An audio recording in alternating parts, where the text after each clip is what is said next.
Okay, we're back to part 2 here. I think I'm going to split this up into 2 videos. So, we were about to paint the face here, so I've got my pigment again. I got the hands done here.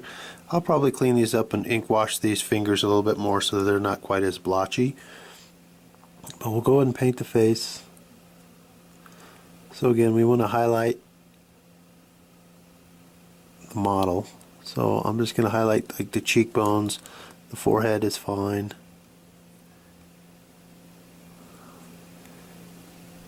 Do the cheeks, tip of the nose.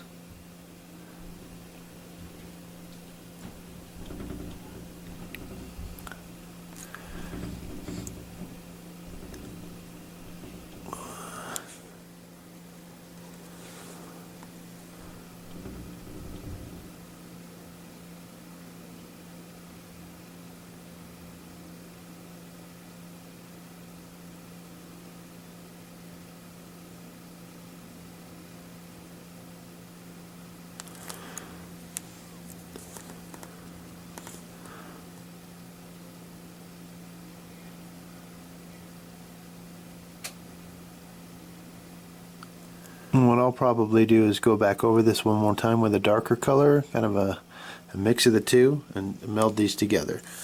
So I've got his face done here. Just keep his eyes and his mouth still kind of darkened, because what we're going to do now is we're going to add a little bit more black to those areas to darken them up a bit. If you're quick enough with this stuff, you know, as long as the paint stays wet, it blends a lot better.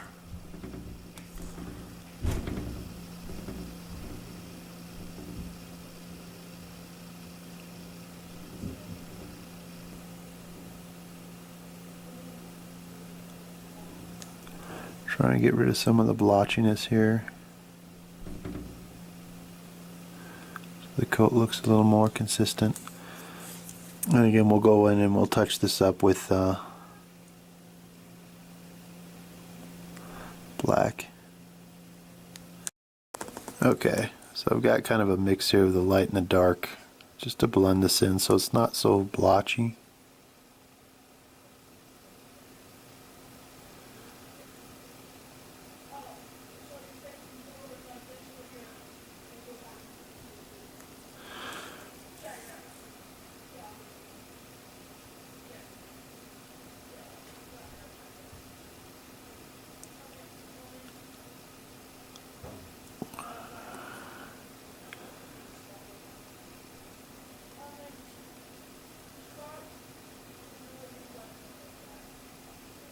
On those.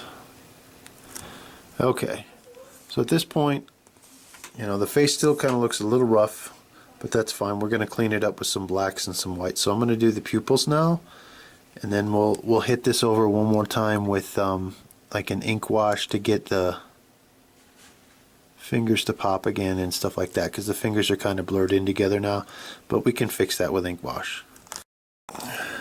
Okay. So I got the eyes done. Basically what I did was I took a little bit of black and darkened the around the eyes a little bit more, and then I took some white and just like pinpointed them on there. So you can see the eyes are on there now. They're just white with a little bit of black accent on them. So I'm going to paint the teeth a little bit. As you can see, I cleaned up the mouth a little bit more, so the mouth is a lot darker. So I'm just going to paint some white teeth on there too, and then we're going to move on to the metal and the rusting of the armor. And then after that, I think it's just basing, and then we'll be done. So we're going to move on to the teeth and the rusting of the armor. Okay, for the armor I'm going to use lead belcher here. So I'm just going to put a little bit of lead belcher, add a little bit of water, just a hair of black in there, not a whole lot. Just to make it a little bit darker. And then what I'm going to do is I'm just going to highlight a lot of the black armor with this so that we get a faint armor look to it. So if we bring up our goblin here, as you can see, I got his teeth painted there. It's just like I said, I just got a little bit of white and just kind of dab just a little bit so that the tips of those teeth picked up the white.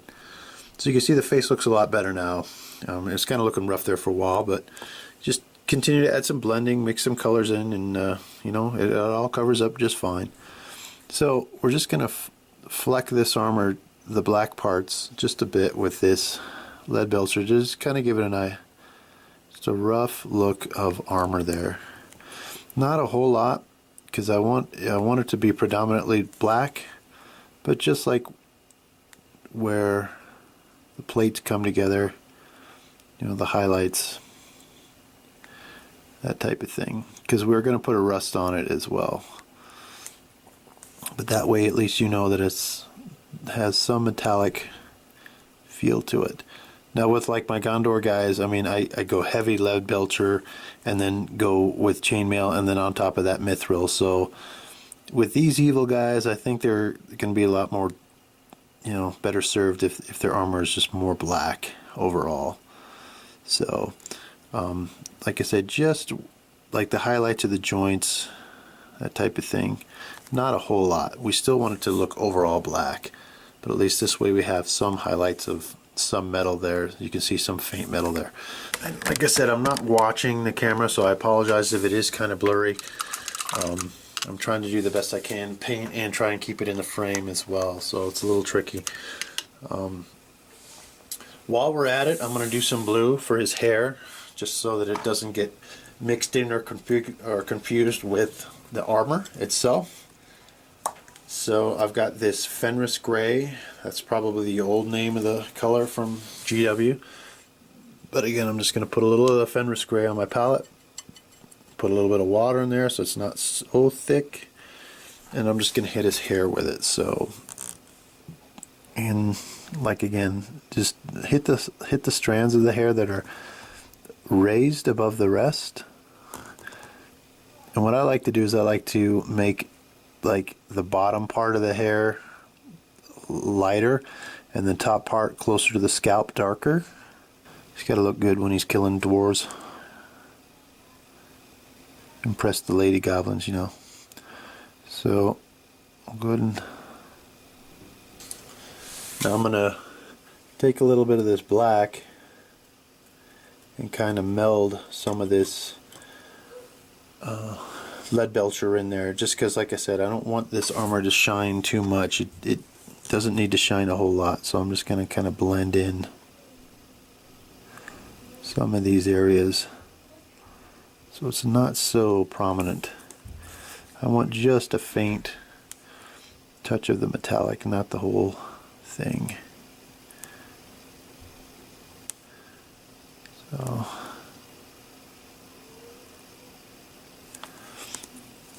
again, we're just blending it here.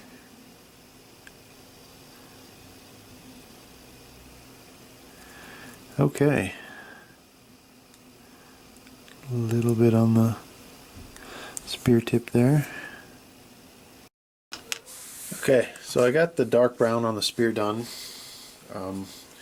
While that's drying a little bit before I put the light tone on it, I'm going to highlight his shirt one more time with almost a pure white. So I'm just going to just hit the very edge of some of these with the very bottom edge of the shirt here.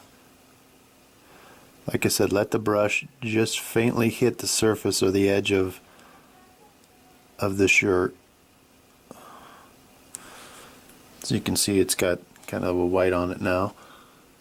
Not quite completely white, still got a tint of red in there.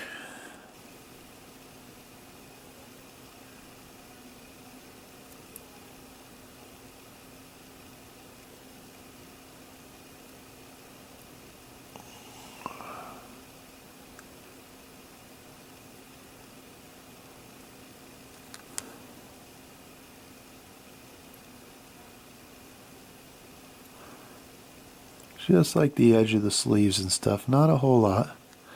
You don't have to make it too white. But like I said, just the tips of where you hit earlier, where I hit earlier with a white. Just to kind of give it a little bit of contrast to the dark.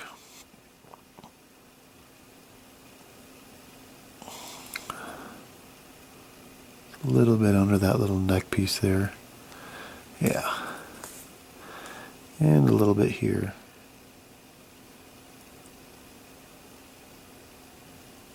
Yeah, there we go. I like a lot of contrast. I like the real light lights and dark darks. So I kind of like it. I think it just pops more. Just a little bit, almost like a line down the spear, like a ray of light, you know, hitting it, type thing. Doesn't have to be the whole spear. Just a little bit on the edge there.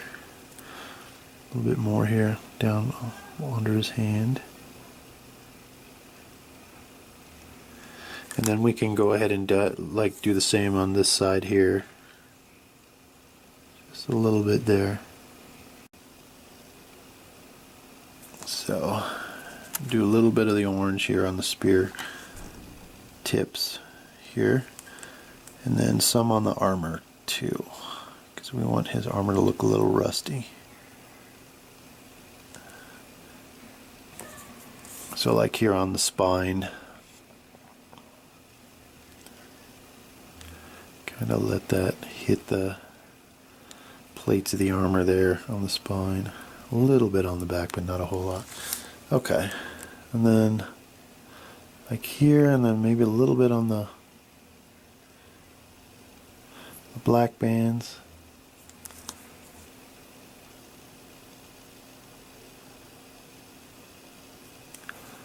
Yeah, see, that's starting to look a little better.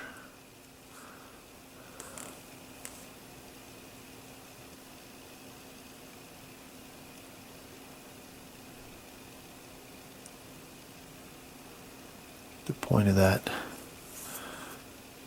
knee there.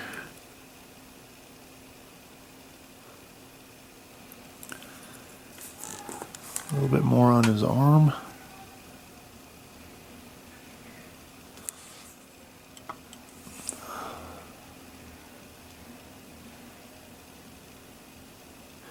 Okay, that's pretty good. So he's just about done. Okay, so I got my first coat of the base coat on the goblin there. Don't really need to worry about getting several coats on that, just because we're going to cover most of it up anyways. So what I got here is I got this clear washable Elmer's glue. It's clear, so it's not going to make a whole lot of mess or anything. Make sure you get a kind of a junky brush that you don't mind ruining, so to speak.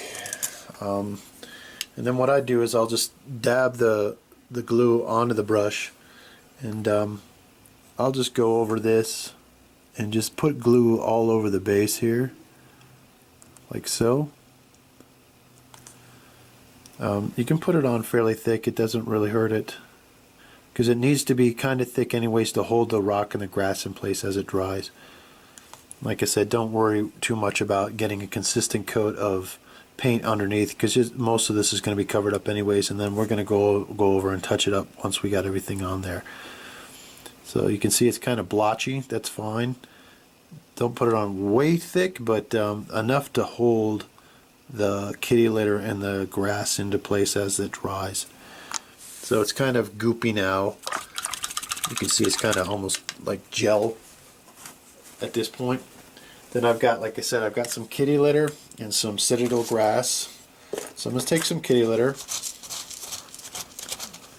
and I'm just going to kind of sprinkle it on there and let it kind of fall where it falls. And then you can always take a brush, clean off the excess flack, push some rocks around, so you get a little more coverage there. So I like the kitty litter deal. I found it on the internet. I forgot where I saw it, but there was a guy that was doing some basing, and he was talking about using kitty litter. I like the fact that it's kind of random. They're different sizes, different shapes, and you should kind of stick it wherever you'd like. So just kind of move it around. Make sure that you've got enough rocks on there that the way you like them. You can add more or less. Usually what I do is I'll run my finger around the side of the base, make sure I don't have any extra glue or any rocks that might be protruding from that edge of the base. The reason I do that is in case you want to play War of the Ring and you want these guys to fit inside of those movement trays, you don't want those rocks getting in the way so that they won't slide into those trays properly. So at that point, we've got the kitty litter on there. While the glue is still wet, we're going to grab some of this citadel grass, and I'm just going to sprinkle it on there. So when you're done with it, this is what you're looking like. So you've got some grass there that covers up, and your rocks are still protruding. So at that point, we're going to go ahead and let this dry. I'm going to do another base coat around the bottom. I like to do the dark gray or the dark brown around the bottom, and then I'm going to use this lighter color gray, or this lighter color brown rather, to do the tops. So now I've got a really watery light, and what I'm doing is I'm just letting this watery light brown, it's almost like an ink wash, is similar, just kind of dab it on there and let it kind of soak in between where the grass is. You know, I like to put a ring all the way around it, so I usually hit the border edge here, and I'll clean that up. But I like to let it soak in so that it gets into the spots where there is no grass or where the grass might be missing. So we'll kind of turn this here. Just kind of let it soak in there. See how it's kind of wet?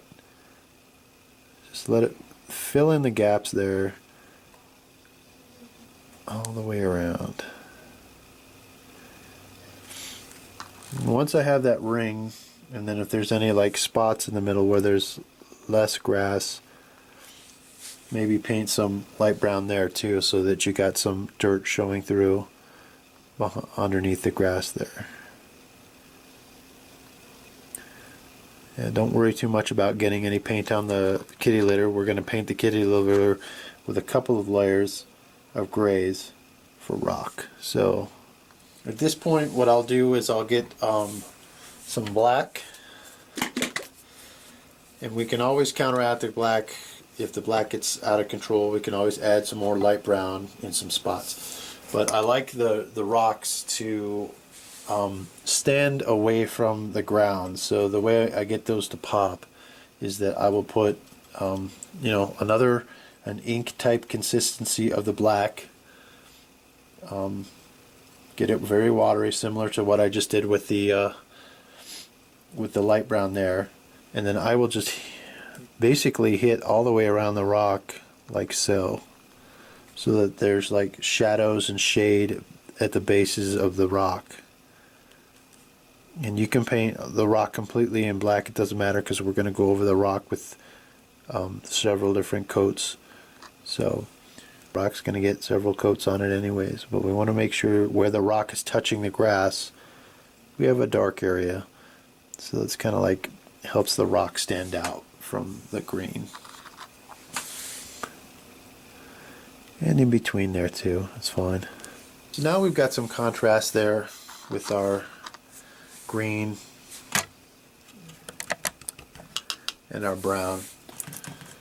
So now we just basically are going to use a similar method of painting several shades of gray on the rock. So I'm going to start with a dark gray on it first, and I'm just going to paint all the rocks the dark gray coat. And then when I'm done, I'll go with a lighter gray, and then at the very end I'm going to do a light white wash across the top of them. Okay, so you can see I've got the dark gray on there.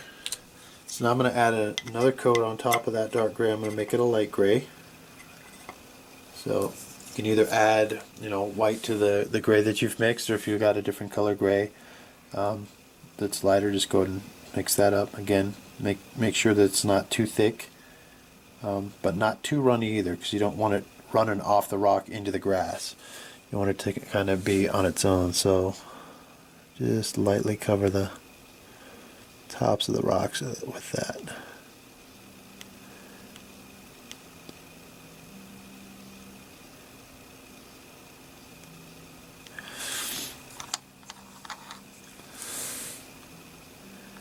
I like to leave a little bit of the dark gray, especially closer to the base. As the rock gets closer to the ground, it's going to get darker because it's getting closer to that shadow. So I usually just glaze over the top of this, like so. Okay.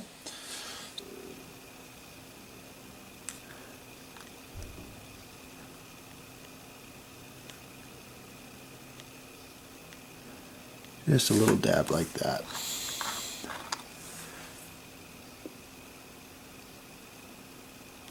And kind of like dry brushing, you just kind of let the very edge of the brush just glance across the surface, just so you get a light coat there.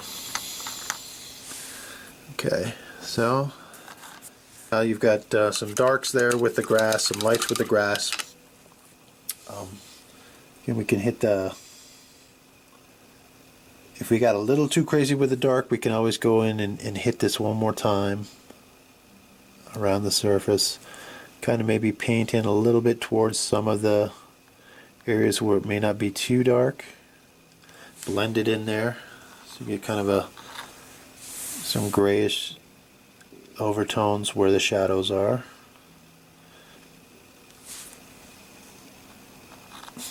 You paint over the other areas. See how by letting it be watery there, it blends itself in with that dark that we put in before. Just like that. Get a little more here, blend this in a little more. Okay. So that's all blended in there. I'm just going to touch it up one more real quick with the dark brown around the base to clean up that baseline, and then we'll go ahead and zoom in and show you the final product with some stills. Like I said, by all means, this is not professional quality, but this is kind of how I do my models. Some people wanted to have some tutorial, so that's kind of how I do it.